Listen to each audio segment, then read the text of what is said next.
Okay, so one of the biggest challenges that you're going to have while boondocking is obviously going to be power. My RV, my fifth wheel that I purchased, didn't come with anything other than a shoreline. And that's just the plug that you plug into the trailer and then you plug into the trailer park and you have power. Well, I don't stay at trailer parks very often, so I need power wherever I go. So I needed to install a generator.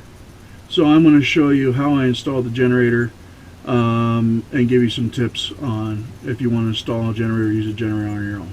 Okay, so one of the first things you need to do is discover what size generator do you need. What type of amperage is your coach? It's usually a 30 amp or 50 amp. And one real quick easy way to check your main plug. This is my main plug right here. As you can see, it's got 4 prongs. So it's got 2 hots, a common, and a ground. So that means it's a 50 amp plug. Now a lot of coaches, if your coach is like this one where it has 3 prongs, that means it has 1 hot, 1 common, and 1 ground. And then it's only a 30 amp.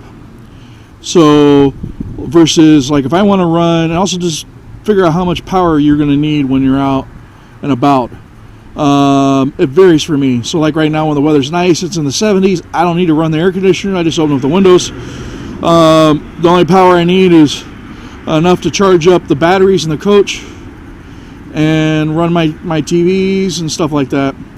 So I can run this little 2,000 watt Honda, which is great because it only uses 0.8 gallons of gas for 8 hours. And it will run a hot plate, the microwave, but it will only do that if everything else is off. You can't have anything else powered to it but that microwave, and it'll run it. So I like to start up the big generator for that when I want to run the microwave. That's one of the reasons why I have the automatic transfer switch installed. Okay, so it's plugged in here into the trailer. That's your main power line, and that it's usually plugged into shoreline, which would be at your trailer park. But right now I got plugged into my little 2,000 watt Honda generator for power. My coach already came reinforced for the generator, and it had a metal plate that all I really had to do was cut out. And then once I cut that metal plate out, all I had to do was insert the generator in and bolt it down. Real simple. Hopefully most coaches are that way. And then I installed the exhaust out to the left so I have good ability to breathe. So once you have it installed and screwed in, there's only 2 things you really have to worry about, and that is hooking up your fuel and both your power, both to start it and to run it. So I got a fuel line, which I have a quick disconnect for a marine fuel tank, so I didn't have to install a fuel tank. They'll run on both propane or gasoline, but gasoline is so much easier.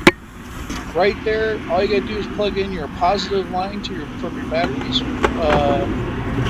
The rest is grounded with the screws. Now right there, that's my junction box for putting in the power.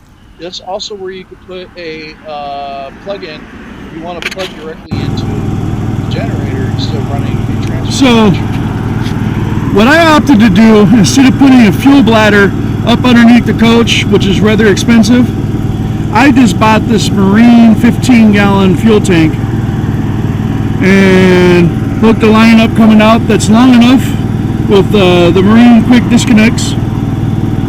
And that's long enough so if I'm hooked up to the truck, I can still have the fuel bladder in the back of the truck and plug into it and still run that without having to detach the truck, or I can just take it out and I cable it to the one of the feet. The other option is you can have your, if you don't want to put in a fuel tank,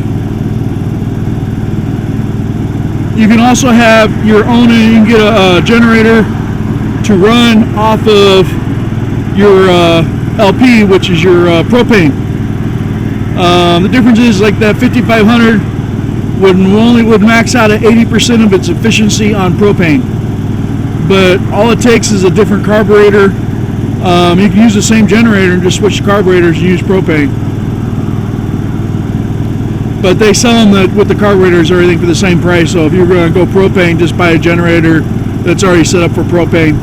You won't have to worry about it. You use the propane that's on the coaches. But when I use this big generator in the summer, when I need to run both air conditioners, I use a lot of fuel. So it's a lot easier to take this and have it filled up, and then it is to take those three. I got 2 5-gallons and 1 7-gallon propane bottle to take those and get filled up. Not to mention gas is usually cheaper than propane at most places I go. And I also carry a 70-gallon fuel tank in my truck that I can fill up with, so it's much easier for me to just use that 15-gallon portable tank than I want to be doing anything else. That's the best way I did it. Okay, so your shoreline power is going to go into your fuse box, and that could be anywhere in the coach. You can even find where it's at. Mine, it's right here by the front door in the stairwell. And there you go. There's all your breakers. First thing you want to do is make sure you have no power to it, and then we want to do is remove the cover. This one here is real easy to do. That out.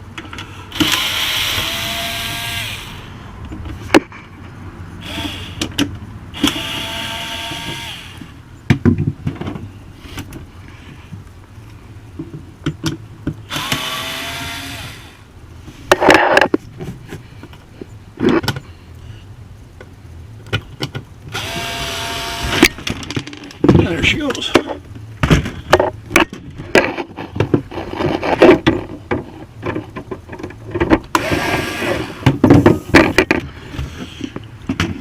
don't want to lose any of my screws.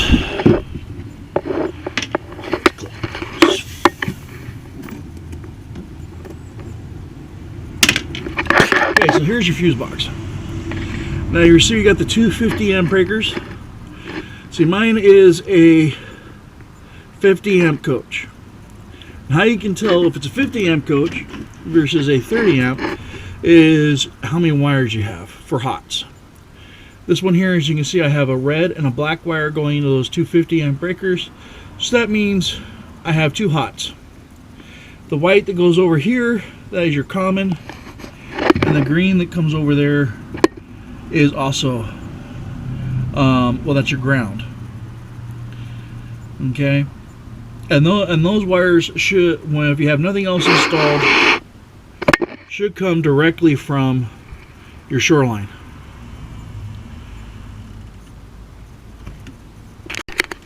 Alright, so I took it off the back.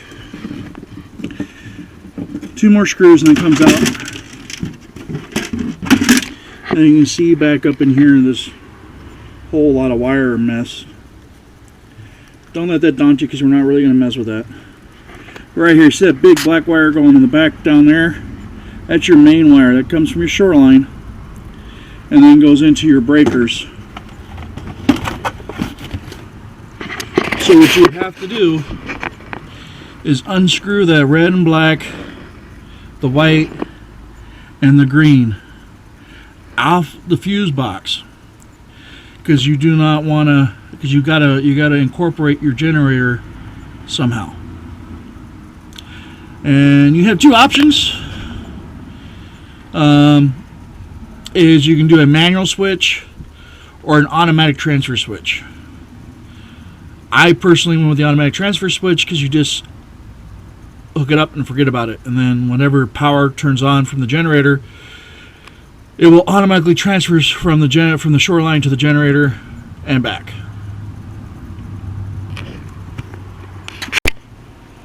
So the next thing you want to do is locate someplace you can put your automatic transfer switch.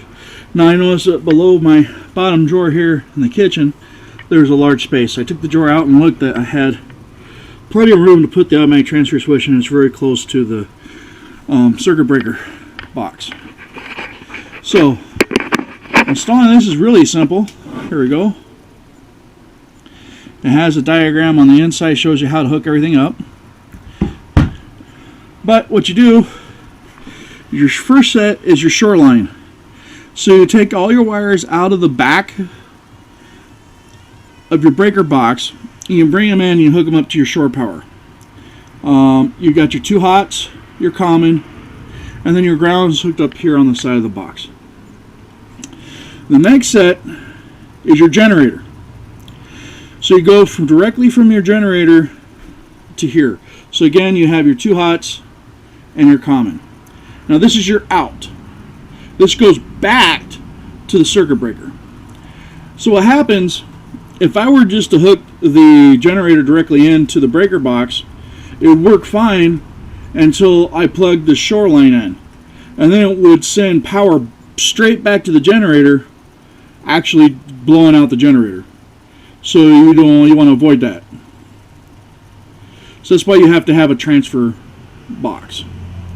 Now, of course, as I explained earlier, you could just put in a plug to where you take the shoreline and take the shoreline plug and plug it directly into the generator, and then you don't have to worry about putting any type of transfer switch in. And that would be the quickest, cheapest way of doing it, but then again, you have to go outside anytime you want to switch things over.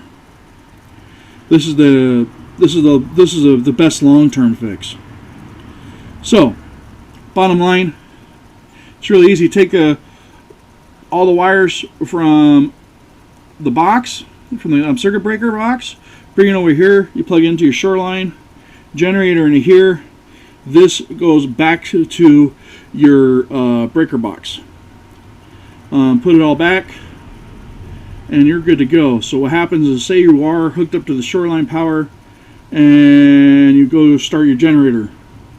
Well, 30 seconds after your generator's been running and delivering power to this, it automatically shuts the power off from the shore and delivers the power from the generator into the breaker box. It does it seamlessly, so you can still continue to watch TV or anything else that you want to do. Bottom line, if your coach is not already pre-plumbed for a Onan generator, you're going to have to cut a hole in the bottom by measuring out the precise measurements of the generator and reinforce it with some steel. Hopefully yours is already pre-plumbed. Decide what size generator you need. If you have a 30 amp unit, you're going to want anywhere from a 3,000 to a 4,000 watt generator. If you have a 50 amp unit, you're going to want anywhere from a 5,500 to a 7,000 watt generator, depending on your needs.